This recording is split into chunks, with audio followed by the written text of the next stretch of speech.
किसी भी स्वरूप में कोई भी आप मान्यता बना सकते हो, लेकिन तदाकार स्थापना वो होती है जिसमें गुणों के आरोपण के साथ में उसका स्वरूप भी वैसा हो। द्रव्य के रूप में ये आगे बनेंगे, ये आगे बनेंगे, और जिस समय बन गए हैं उस बनी हुई अवस्था में अरहंत का भाव जोड़ना केवली के साथ, तीर्थंकर के साथ, वो भाव निक्षेप माना जाता है।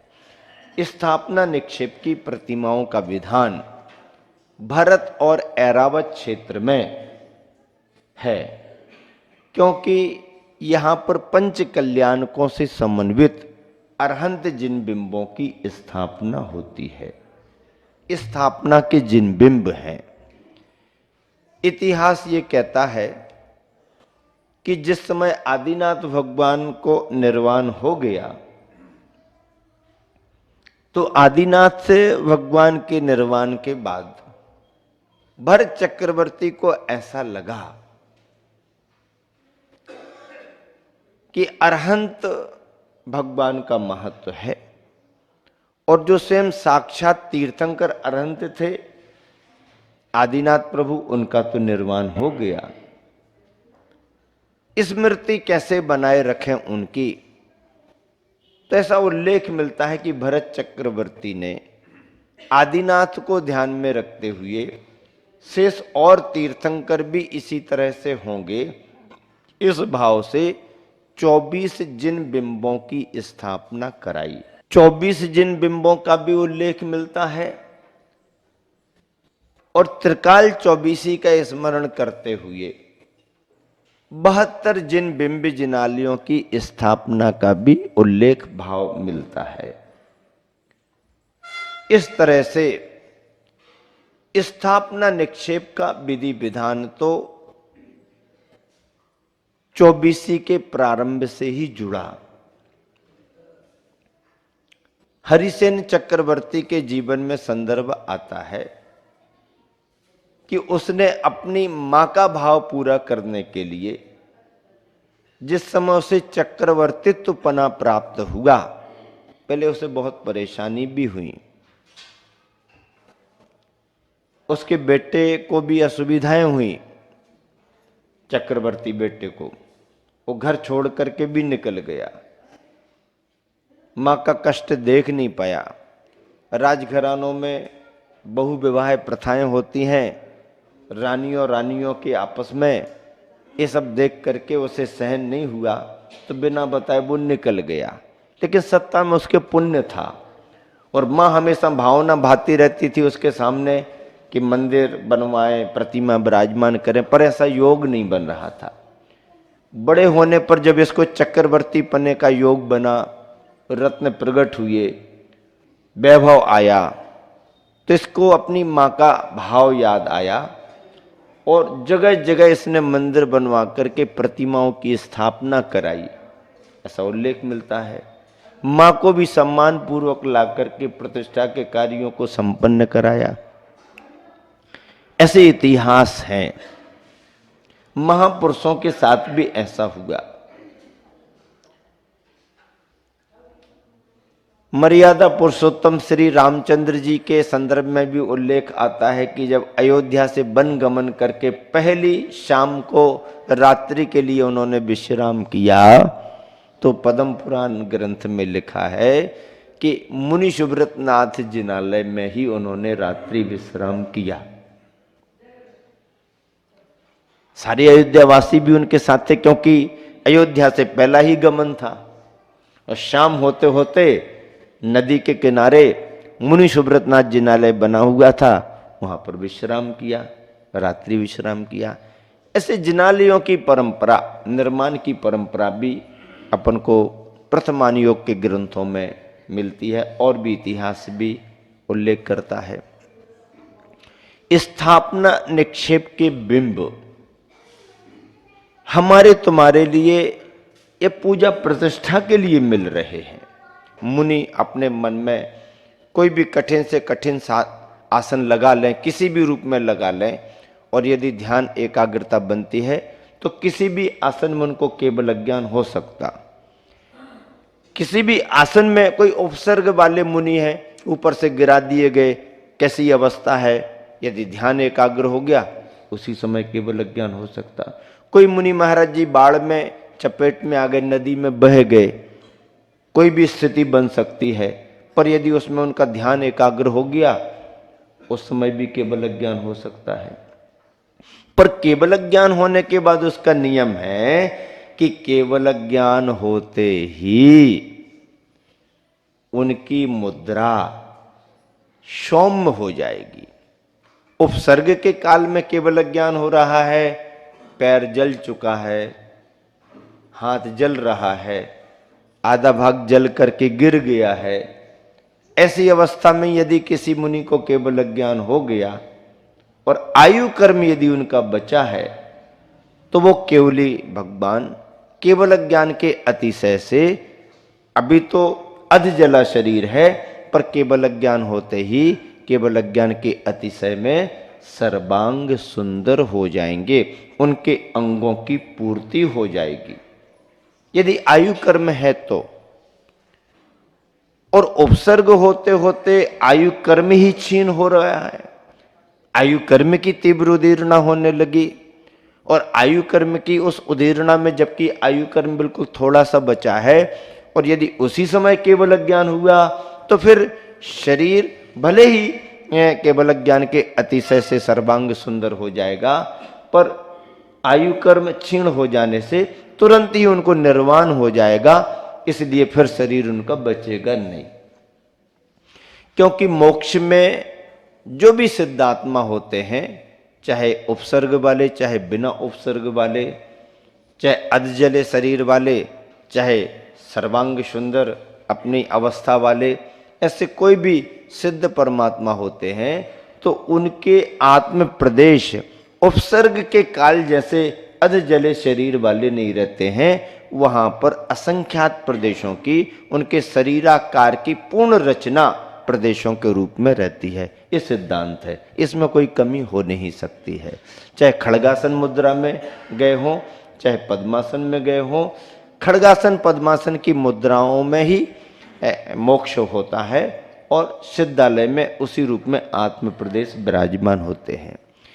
इसी बात को ध्यान में रख करके कि सिद्धालय में जो भी सिद्ध परमात्मा है खड़गासन में अथवा पद्मासन में होंगे, इसी सिद्धांत को ख्याल में रख करके प्रतिष्ठा शास्त्र के विधि विधान में मंदिरों में दो ही मुद्राओं में प्रतिमाएं विराजमान की जाती हैं और दो ही मुद्राओं की प्रतिमाओं की प्रतिष्ठा की जाती है।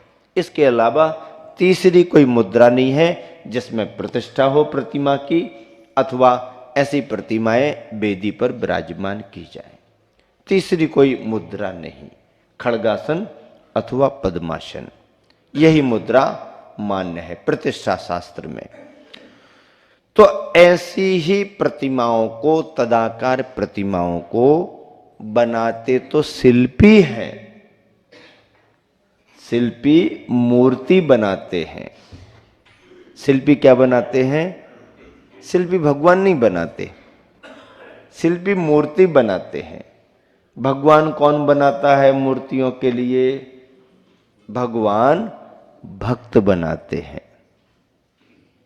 प्रतिष्ठा का विधि विधान बनाता है। हूबहू प्रतिमा बनी रखी है कारखाने में, वो प्रतिमा है, वो मूर्ति है, वो भगवान नहीं है। भगवान कब बनेंगे? जब उस प्रतिमा को उस मुद्रा के अनुरूप गुणों का आरोपण करा दिया जाएगा तो वो प्रतिमा प्रतिष्ठित हो जाती है। और एक बात और है कि अपने यहां पर प्रतिमाओं के लिए पंच कल्याणकों का संस्कार दिया जाता है, प्राण प्रतिष्ठा नहीं की जाती है। दूसरे समुदायों में प्रतिमाओं की प्रतिष्ठा में प्राण प्रतिष्ठा के नाम से प्रचारित किया जाता है। अपने यहां पर प्राण प्रतिष्ठा के नाम पर प्रचारित नहीं किया जाता, पंच कल्याणक प्रतिष्ठा के नाम से प्रचारित किया जाता। पंच कल्याणक की प्रतिष्ठा होती है। प्रत्येक कल्याणक के संस्कार उसमें दिए जाते हैं। निर्ग्रंथ मुनि दीक्षा के संस्कार देकर के केवल ज्ञान की अरहंत अवस्था दर्शाई जाती है। निर्वाण कल्याणक संपन्न करा के फिर प्रतिमाओं को वेदिका पर विराजमान किया जाता है। जिस रूप में वीतरागता के साथ प्रतिमा प्रतिष्ठित होती है, उसी स्वरूप में वेदी पर उस प्रतिमा को विराजमान किया जाना चाहिए। जब प्रतिष्ठा के समय ही विधि विधान में कुछ भी किया गया हो, लेकिन प्रतिष्ठा की विधि पूर्ण होते ही एकदम साफ सुथरी, फिर कुछ भी अतिरिक्त उसमें नहीं है, ऐसी प्रतिमा विराजमान करते हैं, तो प्रतिमा के विराजमान करने के बाद अब अपनी भक्ति भावना से अलग अलग तरह की सामग्रियां उन प्रतिमाओं में नहीं लगाई जा सकती।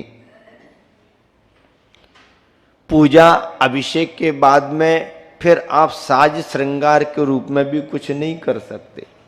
नहीं, साज श्रृंगार के रूप में थोड़ी कर रहे हैं, हम तो अपने भक्ति के रूप में कर रहे हैं। नहीं, सामने वेदिका पर तुम्हें क्या करना है, तुम्हारी श्रद्धा का विषय है, मान्यता का विषय है, पर प्रतिमा पर कुछ करके नहीं, और करके अगले दिन तक रखे रहने तक की तो कोई व्यवस्था ही नहीं है।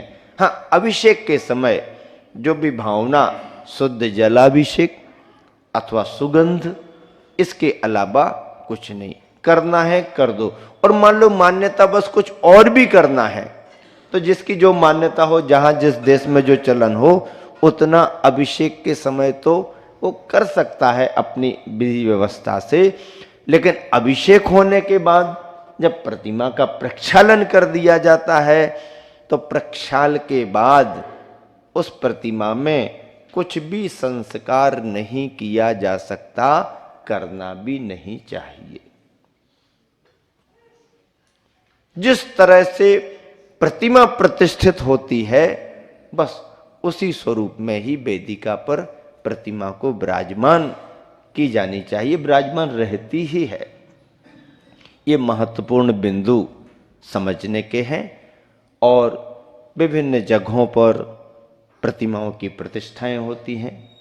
पंच कल्याणकों में गर्भ कल्याणक, जिसे दो रूपों में, पूर्व रूप माँ के स्वप्न आदि को लेकर के, इंद्र दरबार को लेकर के, शंका समाधानों को लेकर के चलता है, और उत्तर रूप में गर्भ कल्याणक की क्रियाएं संपन्न कराई जाती हैं। जन्म कल्याणक का कार्य संपन्न होता है।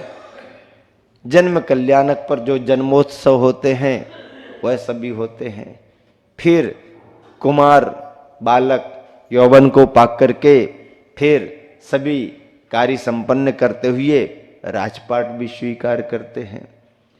राज संचालन करते हुए फिर वैराग्य का निमित्त बनता है, दीक्षा के अभिमुख होते हैं, दीक्षा कल्याणक संपन्न होता है। आचार्य श्री कहते हैं प्रारंभ के 2.5 दिन तो गृहस्थों के हैं उसमें मुनि महाराज की कोई भूमिका ही नहीं, मुनि महाराज कोई संस्कार उसमें देते भी नहीं। नहीं महाराज जी नहीं हो तो पलना कैसे झुलाया जाएगा तो महाराज जी पलना झुलाएंगे क्या, ये तो तुम्हारा काम है। महाराज जी नहीं होगा तो जन्माभिषेक कैसे होगा, इसमें महाराज का कोई काम नहीं। प्रवचन प्रभावना के निमित्त से उपस्थिति रहे, लेकिन ना भी हो तो 2.5 दिन प्रतिष्ठाचारी ही काम कर सकता है। लेकिन जैसे ही दीक्षा की बेला आती है, प्रतिष्ठाचारी यहां वहां देखने लगते हैं, महाराज जी अब आपका समय आ गया, अब हम पीछे हो जाते हैं। और दीक्षा से लेकर के फिर सारे क्रियाएं, सारे विधि विधान मुनियों के द्वारा मंत्रित किए जाते हैं, संपन्न किए जाते हैं। इस तरह से दीक्षा का कल्याणक संपन्न होता है। और दीक्षा का कल्याणक संपन्न हो रहा है और होने का योग है, और कोई भविक मुमुक्षुजन है, आचार्य श्री की कृपा पात्र या आशीर्वाद प्राप्त हो जाए तो उनकी दीक्षा भी हो जाती है, या भगवान की दीक्षा होनी है, उसी मंच पर फिर कोई ब्रह्मचारी भाइयों की या बहनों की दीक्षा भी हो सकती है। कल्याणक का योग है और आज आप सभी उसी दीक्षा की बेला में भगवान की दीक्षा को देखने के साथ साथ और नए युवा ब्रह्मचारियों की भी दीक्षा देखेंगे, लेकिन बागीदोरा में नहीं, ललितपुर में देखेंगे। पर हो दीक्षा ललितपुर में, आप बागीदोरा में भी टीवी में देख सकते हैं, अपने अपने गांव में देखी जा सकती है। तो अपनी अपनी जगह पर तो दीक्षा देखी जा सकती है दूरदर्शन के माध्यम से, लेकिन होनी तो एक ही जगह है, सब जगह थोड़ी होती है। दिखाई देती है सब जगह, पर दीक्षा तो एक ही जगह होगी। ललितपुर में पंच कल्याणक चल रहा है। गुरुवर आचार्य श्री का आशीर्वाद मिल चुका है, तैयारियां हो चुकी हैं और दोपहर की बेला में आज की शुभ तिथि में निर्ग्रंथ मुनि दीक्षाएं संपन्न होंगी। दीक्षा लेने वाले तो भाग्यशाली हैं ही, दीक्षा देखने वाले भी भाग्यशाली हैं, और महाभाग्यशाली तो वो हैं जिनके कर कमलों से दीक्षा के संस्कार दिए जा रहे हैं। इस तरह से दीक्षा कल्याणक संपन्न होता है। पंच कल्याणकों में दीक्षित तीर्थंकर भगवान आत्म साधना में रत होते हैं। आहार की विधि संपन्न होती है, धर्मोपदेश होता है, समोसरण की रचना होती है, और फिर निर्वाण कल्याणक के दिन जबकि केवल ज्ञान कल्याणक संपन्न हो चुका है, तो निर्वाण कल्याणक की बेला में अंतिम ध्यान करते हुए अघातीय कर्मों का नाश करके निर्वाण पद को प्राप्त करते हैं। ऐसा पंच कल्याणक समारोह संपन्न होता है। साथ में यदि गजरथ आदि की योजना समाज की रहती है तो श्री जी को विराजमान करके पंच कल्याणक की इस आनंद संपन्नता को का अनुभव करते हुए और गजरथ परिक्रमा आदि की जाती है, प्रभावना की जाती है। ऐसे पंच कल्याणकों के कार्य गजरथों के साथ में गुरुवर के जीवन काल में प्रवास में विभिन्न जगहों पर हुए हैं। इस संदर्भ में मैंने सन 2000 से लेकर के 2010 तक के चतुर्मासों के दरमियान होने वाले आसपास ग्राम नगरों के पंच कल्याणकों का संदर्भ आपके बीच में रखा। शेष विशेष चर्चा आगे करेंगे। इसी शुभ भावना से विराम देता हूँ। महावीर भगवान की